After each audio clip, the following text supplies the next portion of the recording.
Hi friends, this is বানি and welcome to my channel. বন্ধুরা, আজকে আমি তোমাদের জন্য কয়েকটা ইম্পর্টেন্ট স্ট্রাকচার নিয়ে এসেছি, যে স্ট্রাকচারগুলোকে তোমরা তোমাদের প্রতিদিনের কনভারসেশনে ব্যবহার করতে পারবে, আর এগুলোকে ব্যবহার করে সেন্টেন্সগুলোকে আরেকটু অ্যাডভান্সড করে তুলতে পারবে। আর এই স্ট্রাকচারগুলো ব্যবহার করে কিছু বাংলা বাক্যকে খুব সহজেই তোমরা ইংরেজিতে ট্রান্সলেট করতে পারবে। দেখো, কিছু কিছু বাংলা বাক্য আছে, আমি আগেও বলেছি তোমাদের, যেগুলোকে ট্রান্সলেট করতে গিয়ে এই স্ট্রাকচারগুলোর সাহায্য নিতে হয়। এই স্ট্রাকচারগুলো ছাড়া এই সেন্টেন্সগুলোকে, এই বাংলা বাক্যগুলোকে ইংরেজিতে ট্রান্সলেট করা সত্যিই অসম্ভব। আজকে আমি এরকমই কিছু ইউজফুল স্ট্রাকচার নিয়ে এসেছি। প্রত্যেকটা স্ট্রাকচারের সাথে আমি এক্সাম্পল দিয়ে তোমাদেরকে বুঝিয়ে দেওয়ার চেষ্টা করব সেন্টেন্সে আমরা এই স্ট্রাকচারগুলোকে ঠিক কিভাবে ব্যবহার করছি, কোন অর্থে ব্যবহার করছি। তো প্রত্যেকটা স্ট্রাকচারকে খুব মন দিয়ে দেখো। আজকের ভিডিওটা কিন্তু খুবই ইম্পর্টেন্ট হতে চলেছে, খুবই ফ্রুটফুল হতে চলেছে। তোমরা কোথাও যাবে না, আমার সাথে ভিডিওটা একদম শেষ পর্যন্ত থাকবে। যারা চ্যানেলে নতুন, অর্থাৎ প্রথম আমার ভিডিও দেখছো, তারা প্লিজ চ্যানেলটাকে সাবস্ক্রাইব করে নিও। তাহলে যখনই আমি ভিডিও আপলোড করব তোমরা নোটিফিকেশন পেয়ে যাবে। তো আর দেরি না করে চলো শুরু করা যাক আজকের ভিডিও। বাংলায় আমরা প্রায় বলে থাকি, খেলা শুরু হতে হতেই বৃষ্টিটা শুরু হয়ে গিয়েছিল। আমি ঘরে ঢুকতে না ঢুকতেই কারেন্টটা চলে গিয়েছিল, লাইটটা চলে গিয়েছিল। আমি বেরোনোর সাথে সাথেই বৃষ্টি শুরু হয়ে গিয়েছিল। আমি বেরোতে না বেরোতেই বৃষ্টি শুরু হয়ে গিয়েছিল। তো এরকম সেন্টেন্স, এরকম বাংলা বাক্যগুলোকে আমরা ইংরেজিতে কি করে ট্রান্সলেট করব? দেখো, এখানে আমরা একটা দারুণ স্ট্রাকচার ব্যবহার করতে পারি। দেখো, এখানে আমরা ব্যবহার করতে পারি no sooner had plus subject plus V3, আর পরের ক্লজটাতে দেন প্লাস সেকেন্ড অ্যাকশনের ব্যবহার আমরা সেন্টেন্সে করব। এক্সাম্পল দেখো, সেন্টেন্সে আমরা এই স্ট্রাকচারটাকে কি করে ব্যবহার করছি। যদি আমি বলি, তারা ম্যাচটা শুরু করতেই বৃষ্টি শুরু হয়ে গিয়েছিল। No sooner had they started the match then it started raining. বা আমরা এটাও বলতে পারি, then it started to rain, then it began to rain. দেখো, এই সেন্টেন্সে আমরা দেনের ব্যবহার করেছি। এখানে দেন কিন্তু কোনো কম্পারিজন ওয়ার্ড নয়। এখানে আমরা কোনো কিছু কম্পেয়ার করতে এই ওয়ার্ডটাকে ব্যবহার করিনি। এটা হলো এই স্ট্রাকচারটার একটা পার্ট। আরেকটা এক্সাম্পল দেখো, যদি আমি বলি সে খবরটা শুনতেই জ্ঞান হারিয়ে ফেলেছিল, তাহলে সেন্টেন্সটা কি হবে? No sooner had she heard the news then she fainted. No sooner had she heard the news then she fainted. আরেকটা এক্সাম্পল দেখো, আমি চোখ বন্ধ করতেই ঘুমিয়ে পড়েছিলাম, অর্থাৎ চোখ বন্ধ করতে না করতেই আমি ঘুমিয়ে পড়েছিলাম। No sooner had I closed my eyes then I fell asleep. No sooner had I closed my eyes than I fell asleep. আরেকটা এক্সাম্পল দেখো, সিনেমাটা শুরু হতে হতেই লাইটটা চলে গিয়েছিল। No sooner had the movie started than the power went out. No sooner had the movie started than the power went out. তো তোমরা বুঝতে পারছো সেন্টেন্সে আমরা এই স্ট্রাকচারটাকে কি করে ব্যবহার করছি। যখন আমাদের অর্থ করতে হবে, এটা শুরু হতে হতেই এটা হয়েছিল, এই কাজটা সে শুরু করতে করতেই এটা হয়েছিল, এরকম অর্থে আমরা সেন্টেন্সের স্ট্রাকচারটা ব্যবহার করব। এবার আমরা দেখবো এর পরের স্ট্রাকচারটা। বাংলায় আমরা প্রায় বলে থাকি, শেষ পর্যন্ত আমাকে বাড়িতেই থাকতে হয়েছিল। শেষ পর্যন্ত আমাদের ট্রিপটা বা ভ্রমণটা ক্যান্সেল করতে হয়েছিল। শেষ পর্যন্ত তাকে এই ব্যাপারটাকে মেনে নিতে হয়েছিল।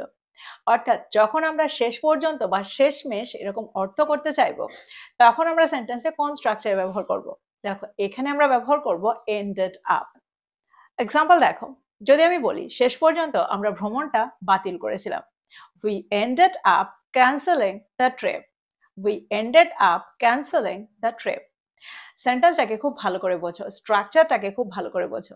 আমরা ended up এর পরে v plus ING, that means verb plus ING ing এর ব্যবহার করছি। আমরা সব সময় যখন সেন্টেন্সে ended up এর ব্যবহার করব, তারপরে যে ভার্বের ব্যবহার আমরা সেন্টেন্সে করব, তার সাথে আমরা আইএনজি ইং কে যোগ করব। তো সেন্টেন্সটা কি হলো? we ended up canceling the trip. আরেকটা এক্সাম্পল দেখো, যদি আমি বলি শেষ পর্যন্ত আমরা একটা ট্যাক্সি নিয়েছিলাম, বা শেষমেশ আমরা একটা ট্যাক্সি নিয়েছিলাম, we ended up taking a taxi. We ended up taking a taxi. আরেকটা এক্সাম্পল দেখো, শেষ পর্যন্ত সে কেঁদে ফেলেছিল, বা শেষমেশ সে কেঁদে ফেলেছিল। দেখো, সেন্টেন্সে আমরা স্ট্রাকচারটা ব্যবহার তখন করি যখন আমরা অর্থ করতে চাইবো কোনো কিছু আনএক্সপেক্টেডলি হয়ে গেছে বা আনইনটেনশনালি ঘটে গেছে, অর্থাৎ যেটা আমরা ইচ্ছাকৃত ঘটাইনি। তো যদি আমি বলি শেষ পর্যন্ত সে কেঁদে ফেলেছিল, বা শেষমেশ সে কেঁদে ফেলেছিল, তো সেন্টেন্সটা কি হবে? she ended up crying. She ended up crying. তো তো এক্সাম্পলগুলোর মধ্যে দিয়ে আমার মনে হয় তোমরা বুঝতে পারছো সেন্টেন্সে আমরা এন্ডেড আপকে ঠিক কোন অর্থে ব্যবহার করছি, স্ট্রাকচারটাকে আমরা কোন অর্থে ব্যবহার করছি। এবার আমরা দেখবো এর পরেরটা। বাংলায় আমরা প্রায় বলে থাকি আমার বইটা ভালো লাগেনি, আমার এই বইটা দারুণ ইন্টারেস্টিং লেগেছে, আমার এই বইটা দারুণ আকর্ষণীয় লেগেছে, এই কাজটা আমার কঠিন লাগে, ওই কাজটা আমার কঠিন লেগেছিল, কম্পিউটার ব্যবহার করাটা তার কাছে কঠিন লাগে। তো এই ধরনের সেন্টেন্স আমরা কি করে বলবো, কি করে ট্রান্সলেট করব? দেখো এই ধরনের অর্থে আমরা সেন্টেন্সে সাবজেক্ট প্লাস ফাইন্ড প্লাস অবজেক্টের ব্যবহার করব। যদি আমি বলি আমার এই বইটা আকর্ষণীয় লাগে, সেন্টেন্সটা কি হবে? I find this book interesting, I find this book interesting. যদি আমি বলি আমার এই বইটা আকর্ষণীয় লেগেছিল, তাহলে সেন্টেন্সটা কি হবে? I found this book interesting, আমার ওই বইটা আকর্ষণীয় লেগেছিল, I found that book interesting. তো তোমরা বুঝতে পারছো এই ধরনের সেন্টেন্স আমরা কিভাবে তৈরি করব। আরেকটা এক্সাম্পল দেখো, যদি আমি বলি আমাদের কাজটা কঠিন লাগে, we find the task difficult, we find the task difficult, আমাদের কাজটা কঠিন লেগেছিল, we found the task difficult. আমার সিনেমাটা বোরিং লেগেছিল, I found the movie boring, I found the movie boring. আরেকটা এক্সাম্পল দেখো, খাবারটা আমার সুস্বাদু লেগেছিল, বা আমার কাছে খাবারটা সুস্বাদু মনে হয়েছিল, I found the food delicious, I found the food delicious. তো তোমরা বুঝতে পারছো খারাপ লেগেছিল, ভালো লেগেছিল, কঠিন লেগেছিল, বোরিং লেগেছিল, এরকম অর্থে আমরা সেন্টেন্সে স্ট্রাকচারটা ব্যবহার কি করে করছি। এবার আমরা দেখবো এর পরের স্ট্রাকচারটা। বাংলায় আমরা প্রায় বলে থাকি এখন আর বলে কি লাভ, এখন আর কেঁদে কি লাভ, এখন আর আফসোস করে কি লাভ, তার উপরে রাগ করে কি লাভ। এরকম অর্থে আমরা সেন্টেন্সটাকে কিভাবে তৈরি করব, কোন স্ট্রাকচারে ব্যবহার করব। দেখো এখানে আমরা বেশ কয়েকটা স্ট্রাকচার ব্যবহার করতে পারি। তাদের মধ্যে একটা হলো what's the use of plus verb plus ING, বা আমরা এটাও বলতে পারি what's the point of plus verb plus ING. Sentence দেখো, সেন্টেন্স আমরা স্ট্রাকচারটাকে কি করে ব্যবহার করছি। যদি আমি বলি এখন কেঁদে কি লাভ, what's the use of crying now, what's the use of crying now. আমরা এটাও অর্থ করতে পারি এখন কেঁদে কি হবে। আরেকটা এক্সাম্পল দেখো, যদি আমি বলি তার উপরে চিৎকার করে কি লাভ, what's the use of shouting at him, বা আমরা এটাও বলতে পারি what's the point of shouting at him.